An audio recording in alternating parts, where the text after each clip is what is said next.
Hey guys, my name is Scoby. Today I'm going to be showing you how to make a vignette in Photoshop. On screen right now you can see a quick example of this. This is the nice fading black border around an image. It's really good for defining an image or bringing a viewer's attention to a certain part of an image. I'm going to be showing you step by step how to make it right now in Photoshop. So the first thing you want to do is have an image open in Photoshop like I have right now. And we're going to be coming down to our layers panel and we're going to be making a new blank layer by clicking this button right here. I'm going to be naming this new layer vignette just so we can differentiate it between our other layer, and we're going to make sure we have our new vignette layer selected. From here we're going to be coming over to our toolbar on the left hand side and we're going to be looking for our elliptical marquee tool. If you can't find it, simply hold and select underneath your marquee tool and you should see a bunch of different options. In this case we're going to be focusing specifically on the elliptical marquee tool. I feel like this gives the best effect, but once you see the method of how this is done, you can do whatever method suits you. So then the next point is to select which point in the image you want as your main focus point.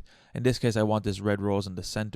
So our goal is to start in any of the four corners and drag our elliptical marquee tool around an image to where we're going to get that vignette effect. You can play around with the size and width of this. This can be a little bit of experimentation, but once you're happy with the rough size, you can drop your marquee tool.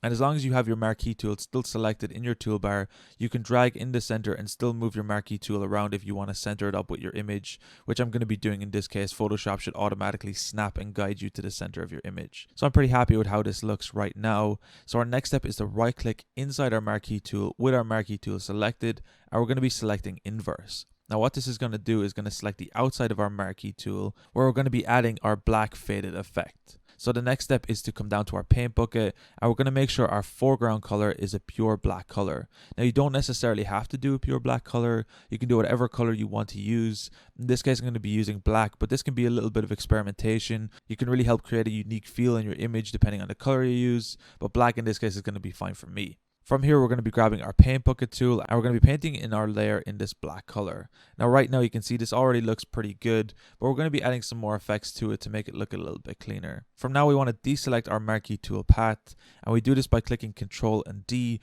or Command and D if you're on a Mac, and we have this nice rim around our image. But to create that nice spread out vignette effect, what we're going to be doing is making sure once again we have our layer selected. We're going to be coming up to Filter, Blur, and we're going to be adding a Gaussian blur to this.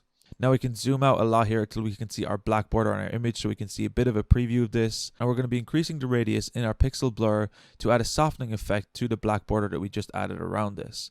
So I'd recommend putting at least 70 in this, but you can play around with this depending on what effect you're going for.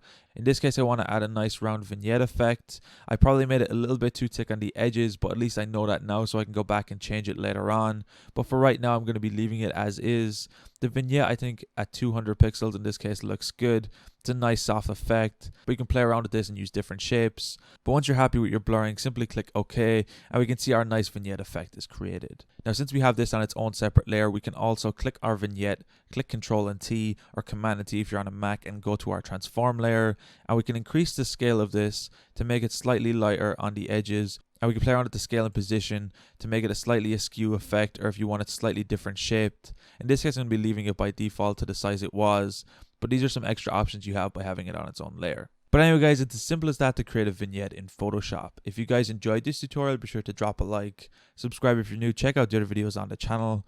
I'm going to be leaving a link down below to my PayPal if you found this videos helpful and you want to support me. I make all these videos for free. I put a lot of time into YouTube, and any way you could support me would really help me keep making these videos.